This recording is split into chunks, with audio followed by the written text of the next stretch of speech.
rabbis of yesteryear. We're in Tisha B'Av territory over here, just after Mot Tisha B'Av. Mark Silula Yud Av of Rabbi Yaakov Toledano, or Yaakov ben Yosef Toledano, very great rabbi of his time. He was born in the year 1865, passed away in 1932 on Yud Av. He was a great Posek Halacha. He was the head of Jewish court, Rabbi of Marrakesh, and will after become Rabbi Meknes, really at the start of the 20th century, respectively. Let's explore a few of the highlights of the famous rabbi's life. He was born in Meknes, and his father's name was Rav Yosef, and his mother, I think, was Rabbanit Esther. She happened to have been from the Beit Ibn Sur family, a family we've spoken about on various occasions before. Now, it's interesting. He would learn Torah in a chabura, a great chabura of that time, of Rab Elisha Etziyah, very great rabbi, and Rabbi Yaakov ben Moshe Toledano, respectively. So it was a great point in time. We've spoken about various different great rabbis from the famous Toledano rabbinic dynasty. Also, he would learn under auspices of Rabbi Chaim Meshash, Mesas, some people will pronounce it as. It was another great rabbi of his day. Rabbi Mesas was passed away in the year 1904. He had a real love for Eretz Israel, and I think it was very much connected with many of the great rabbis, including Rabbi Baruch Toledano, Rabbi Raphael Berdugo, and many great rabbis of his time. So we'll maybe speak about him in a separate class about Rabbi Chaim Mesas. So he would learn under his auspices. Now, come on the year, Heit Hafresh Samach Dalet, Hebrew year, that is, I think that's around 1903-ish or 1904. He was appointed a Dayan in Meknes, in the Beit Din of the great Beit Din of Rabbi Shlomo Shitrit, who was a very great rabbi there, and he'll be appointed various different positions. I think in that series, he would be one of the organizers, also the city regulations of that point in time. And then I think at a later stage, there was the year Heit Hafresh Ein Chet, this is around 1917. I think the Sultan at that point in time, the French government in Morocco, established an order regarding the number of judges, according to which a large city would have a certain amount of judges, while a small city will have less judges. And they put this in law force. I'm not sure if this was anti-Semitic related or not. It was decided that Meknes was a small city, deserving only one judge. So you could say, this is matim to, because I'm recording this on Tisha B'Av, this was potentially an anti-Semitic degree, maybe reducing the Jewish influence inside that specific area. So just to tie this in with Tisha B'Av at the time we're recording. So I think Rabbi Yaakov was the youngest of the judges at that point in time. So this position he wouldn't be able to keep because of this enactment of the Moroccan government. However, I think in the summer of that year, he would become or offered the position as Ab Bet Din, head of Jewish court of Marrakesh, after, I believe, a great rabbi had passed away, Rabbi Shlomo Asbag, rabbi we've spoken about before on various occasions before. He was a key rabbi, key dayan in the 19th and early 20th century. He was a great rabbi in Marrakesh, and one of the famous rabbis of the rabbi we've spoken about on various occasions before. I think Aleph Adar was his Hilula, and Rosh Chodesh Adar was, I believe we actually did record a video on him, if I'm not mistaken. He died about a year and a half earlier, so Rabbi Yaakov would accept the offer and served as head of Jewish court in Marrakesh for about 4 years. It was a decent amount of time. He sat in a great court where there was other great rabbis of it, including Rabbi Shlomo Ibn Chaim, who was a famous poet, halachic decider, head of Jewish court also at a later stage, would be a rabbi in Marrakesh, very active in the first half of the 20th century. Another rabbi in this court was the famous Rabbi Moshe Zerigan, who was a chief rabbi of Marrakesh for about a staggering 40 years. And we've spoken about various rabbis from the rabbinic dynasty, it was the Rihan family.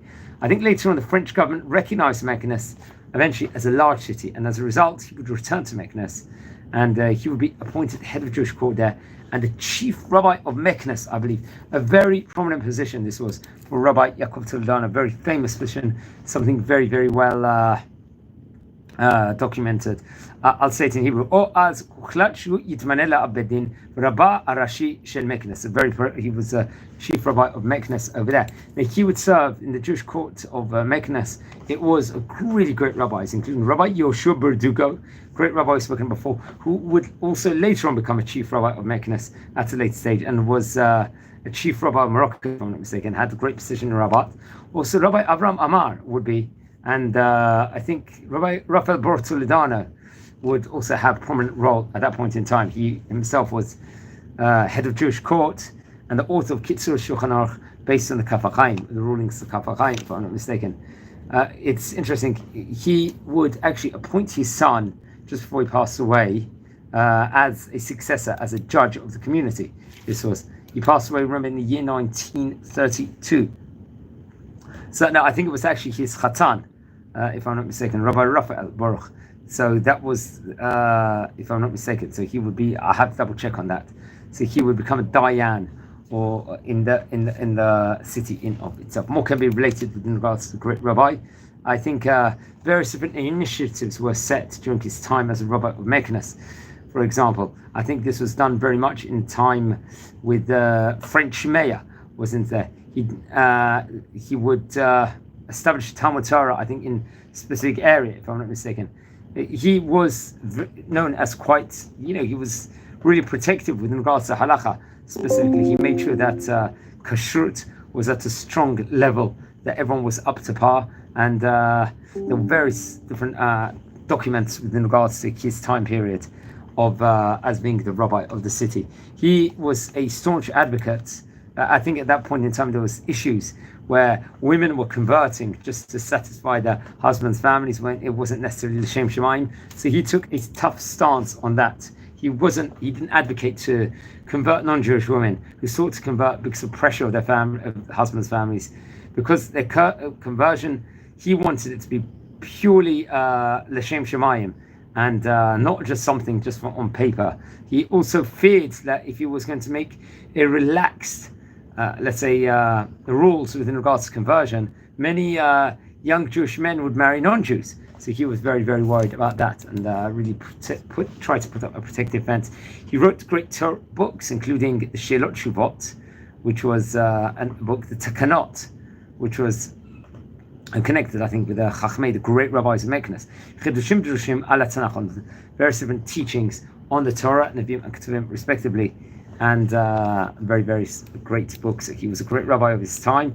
Passed away in 1932. We're talking about here from the time of recording, about 93 years ago, that is, when he passed away. So he was a famous rabbi of his time. There were various other rabbis, we should not get confused, that also had the name Rabbi Yaakov Toledano. So that is something very, very important that we should state out from onset. Remember, we've recorded on this series many great rabbis from Meknes. We had, I think, before him, sandwiched between him as a chief rabbi of Marrakesh, it was afterwards Rabbi Shlomo Ibn Chaim, who we mentioned about before, become a great Paitan, head of Jewish court over there. Were great rabbis of Meknes. There were many over Jewish history. Let's just speak a bit within regards to that, because we've already recorded possibly about 35 videos of great rabbis that were, let's say, head rabbis in Meknes in of its day. They included, let's just look at some of the list of Meknes, included Rabbi Chaim Berdugo, Rabbi Shalom Amar, obviously Rabbi Yaakov Toledano we're speaking about. There was Rabbi Yaakov Toledano of the Kilat Yaakov, Rabbi Yaakov Berdugo, who was another great rabbi there, Rabbi Yeshua Berdugo, Rabbi Yitzchak Sabag, Rabbi Raphael Baruch Toledano, Rabbi Baruch Avram Toledano, and Rabbi Yosef Meshash. So many of these families were very, very much connected to each other, and I can't advocate enough to learn more about the great rabbis of yesteryear. So friends, we're a community here. We are learning about the great rabbis of yesteryear. If you descend from any of the great chachamim we are speaking about, please send me an email. I would love to hear more information. If you haven't subscribed yet to the channel, please subscribe to the channel now. We'll really, really appreciate it. We are growing at the moment. We're a community. And if you feel anyone is interested in watching any of these videos, please share these videos to other people. We happen to be on Tisha B'Av at the moment, so this is all on, I'm recording this actually on Tisha B'Av as we speak. We did a video last night, also not related to this video whatsoever, about what happened in Hebron in the year 1929. With atrocities, a separate video over there. I recommend everyone, if you're tuning live, to watch that. It's a solemn day at the moment. We pray that there'll be the rebuilding of the Beit HaMikdash now, ASAP. We just hope for there to be blessings all over the world. We said Kinot this morning, and also we said it last night. I was davening in the Sephardi synagogue over here in Israel, and yeah, it's just been a tough period for Am Yisrael at the moment. So we pray for better times and good things for Am Yisrael. And I think on that note, I wish you a meaningful Tisha B'Av, and let's hope it's all. We're going to see the rebuilding of the Beit HaMikdash before this Tisha B'Av is over. So on that note, I wish you well. Recording this from the city of Bet Shemesh, and thanks everyone for the meaningful feedback, and take care. Thank you.